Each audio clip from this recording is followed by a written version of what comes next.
Hello, നമ്മുടെ പുതിയൊരു വീഡിയോയിലേക്ക് എല്ലാവർക്കും സ്വാഗതം. ഇന്ന് ഞാനൊരു സ്നാക്സിൻ്റെ റെസിപ്പിയുമായിട്ടാണ് വന്നിരിക്കുന്നത്. എല്ലാവർക്കും ഇഷ്ടപ്പെടുന്ന ഒരു വെറൈറ്റി സ്നാക്സാണിത്. വീഡിയോ കണ്ട് എല്ലാവരും ഒന്ന് ട്രൈ ചെയ്ത് നോക്കുക. പിന്നെ നമ്മുടെ ചാനൽ ഇതുവരെ സബ്സ്ക്രൈബ് ചെയ്യാത്തവരുണ്ടെങ്കിൽ പ്ലീസ് ഒന്ന് സബ്സ്ക്രൈബ് ചെയ്ത് സപ്പോർട്ട് ചെയ്യണേ. പിന്നെ തൊട്ടടുത്തുള്ള ബെല്ലൈക്കൺ ഒന്ന് പ്രസ് ചെയ്യുക. അതിൽ ഓൾ എന്ന ഓപ്ഷൻ കൂടി സെറ്റ് ചെയ്ത് വെച്ചാൽ ഞാനിടുന്ന എല്ലാ വീഡിയോസിൻ്റെ നോട്ടിഫിക്കേഷൻ നിങ്ങൾക്ക് കിട്ടുന്നതായിരിക്കും. എന്നാൽ നമുക്ക് വീഡിയോയിലോട്ട് പോകാം. അപ്പോൾ നമുക്ക് ഇതിന് വേണ്ട ഫില്ലിങ് തയ്യാറാക്കി വെക്കാം ആദ്യം തന്നെ. അപ്പോൾ ഇതിന് വേണ്ടിയിട്ട് ഞാനിവിടെ ബോൺലെസ് ചിക്കനാണ് എടുത്തത്. അത് ചെറിയ പീസാക്കി കട്ട് ചെയ്ത് വെച്ചിരുന്നു. അത് സാധാരണ ഫ്രൈ ചെയ്യാം, മാരിനേഷൻ ചെയ്യും പോലെ തന്നെ മഞ്ഞൾപ്പൊടി, മുളക് പൊടി, കുരുമുളക് പൊടി, ഇഞ്ചി വെളുത്തുള്ളി പേസ്റ്റ്, ഉപ്പ് ഇവയെല്ലാം ചേർത്ത് നല്ലോണം ഒന്ന് മസാലയൊക്കെ തേച്ച് പിടിപ്പിച്ച് ഫ്രൈ ചെയ്തെടുക്കണം. അതിനുവേണ്ടി ഇതോണുള്ള ഒരു പാത്രത്തിലേക്ക് വെളിച്ചെണ്ണ വെച്ച് ചൂടാക്കി ഫ്രൈ ചെയ്തെടുത്തിട്ടുണ്ട്. ഇനി അത് ഫ്രൈ ആയി വരുമ്പോൾ നമ്മളതിലേക്ക് ഞാനിവിടെ ഒരു അര സവാള കനം കുറച്ചരിഞ്ഞതാണ് എടുത്തത്. അത് ചേർത്തൊന്ന് മിക്സ് ചെയ്യണം. ഇനി മസാല കൂടുതൽ വേണ്ടവർക്ക് ഒരു സവാള അല്ലെങ്കിൽ 2 സവാളയൊക്കെ എടുക്കാം. എനിക്ക് ആവശ്യമുള്ള മസാലയ്ക്ക് വേണ്ടിയിട്ടാണ് ഞാൻ ഇത്രയും സാധനങ്ങൾ എടുത്തത്. പിന്നെ ഒരു ക്യാരറ്റ് ചെറുതായി അരിഞ്ഞത്, ഒരു ചെറിയ പീസ് കാബേജ് ചെറുതായി അരിഞ്ഞത്, പിന്നെ പച്ചമുളക് ഒരു 4-5 പച്ചമുളക് കനം കുറച്ച് അരിഞ്ഞത്. ഇനി നമുക്ക് അതിലേക്ക് കുറച്ച് മസാലപ്പൊടികളൊക്കെ വേണം. അതിന് വേണ്ടിയിട്ട് 1/4 ടീസ്പൂൺ മഞ്ഞൾപ്പൊടി, ഒരു 1/4 ടീസ്പൂൺ കുരുമുളക് പൊടി, പിന്നെ 1/4 ടീസ്പൂൺ ചില്ലി ഫ്ലേക്സ്, പിന്നെ ഗരം മസാലപ്പൊടി, ആവശ്യത്തിനുള്ള ഉപ്പ് ഇവയെല്ലാം ചേർത്ത് നല്ലോണം ഒന്ന് മിക്സ് ചെയ്യാം. ഇനി അതിലേക്ക് കുറച്ച് മല്ലിച്ചപ്പ് ചെറുതായി അരിഞ്ഞത് ചേർത്ത് കൊടുക്കുക. പിന്നെ വേണ്ടത് ടൊമാറ്റോ പ്യൂരിയാണ്, ടൊമാറ്റോ കെച്ചപ്പ് അതും കൂടി ചേർത്ത് നല്ലോണം ഒന്ന് മിക്സ് ചെയ്യുക. 1 ടീസ്പൂൺ എടുത്തിട്ടുണ്ട്. ഇനി തീ ഓഫ് ചെയ്തതിന് ശേഷം നമ്മൾ അതിലേക്ക് ചേർത്ത് കൊടുക്കുന്നത് മയണൈസാണ്. ഒരു 3-4 സ്പൂൺ മയണൈസ് ചേർത്ത് കൊടുക്കുക. ഇതും കൂടി ചേർത്ത് ഉണ്ടാക്കുന്ന ഈ ഫില്ലിങ്ങിന് ഭയങ്കര ടേസ്റ്റാണ്.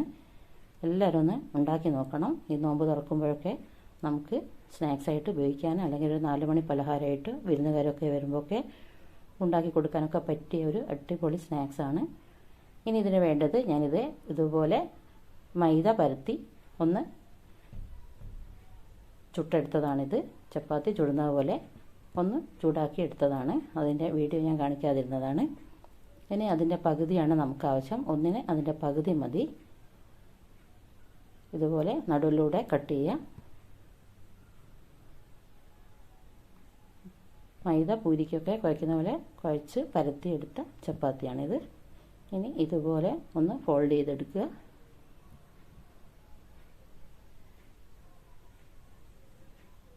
ഇങ്ങനെ 1-2 ഫോൾഡിങ് ചെയ്തതിന് ശേഷം ഞാനിവിടെ കുറച്ച് മൈദ കലക്കി വെച്ചിരുന്നു വെള്ളത്തിൽ. കുറച്ച് 3-4 ടീസ്പൂൺ മൈദ എടുത്ത് കുറച്ച് വെള്ളത്തിൽ കലക്കി വെച്ച് പശ ഉണ്ടാക്കി വെച്ചിരുന്നു. അത് ഇവിടെ തേച്ച് കൊടുക്കുക. എന്നിട്ട് അതങ്ങോട്ട് മടക്കിയിട്ട് ഇതാണ് മൈദപ്പശ. അതൊരു ബ്രഷ് കൊണ്ടോ അല്ലെങ്കിൽ കൈകൊണ്ടോ ഒക്കെ ഇങ്ങനെ തേച്ച് പിടിപ്പിച്ച് കൊടുക്കുക. എന്നിട്ട് അതവിടെ അങ്ങനെ ഒട്ടിക്കുക. അപ്പോൾ അതവിടെ ഒട്ടിക്കിടന്നോളൂ. അടിയിൽ ഹോളൊന്നും ഉണ്ടാവാൻ പാടില്ല. അതൊക്കെ ഹോളൊക്കെ നല്ലോണം കവർ ചെയ്തിട്ട് വേണം നമ്മൾ മടക്കിയെടുക്കാൻ. ഇനി ഇതിൻ്റെ ഉള്ളിലേക്കാണ് നമ്മൾ നേരത്തെ തയ്യാറാക്കി വെച്ച ഫില്ലിങ് ഇട്ട് കൊടുക്കുന്നത്.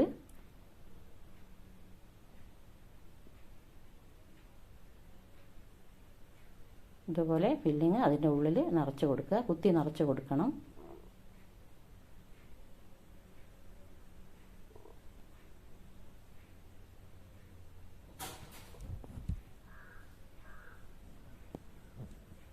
ഇതുപോലെ ഫുള്ളായിട്ട് ഫില്ലിങ് ഇട്ട് കൊടുക്കുക. മുകളിൽ വരെ എത്തുന്ന രൂപത്തിൽ ഫില്ലിങ് ഇടണം.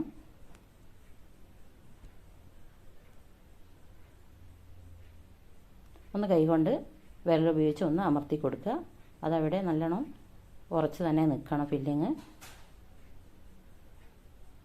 എന്നിട്ട് അത് ഒരു പാത്രത്തിലേക്ക് വെച്ച് കൊടുത്ത് അടുത്തത് ഇതോണം തന്നെ ഉണ്ടാക്കിയെടുക്കുക. ഇതുപോലെ ഫോൾഡ് ചെയ്ത് അതിൻ്റെ ഉള്ളിൽ ഫില്ലിങ് നിറച്ച്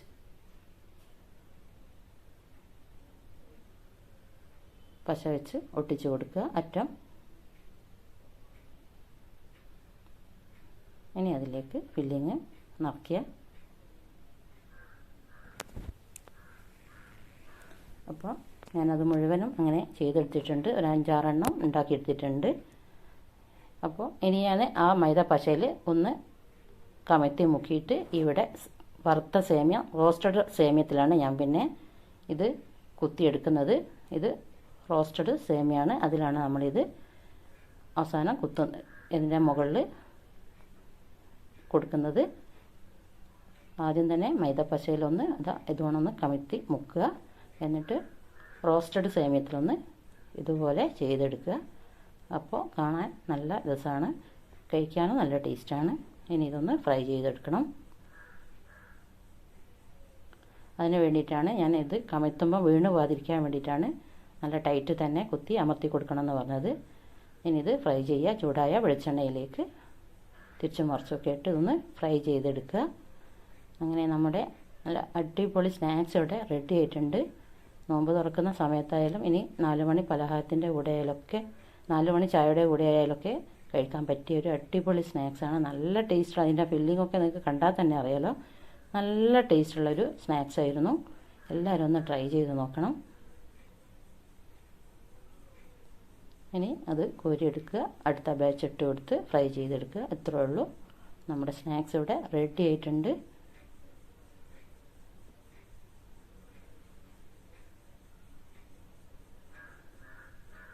നല്ല ക്രിസ്പിനെസ്, അടിയിൽ നല്ല ജ്യൂസി ആയിട്ടുള്ള ഫില്ലിങ്ങാണ്.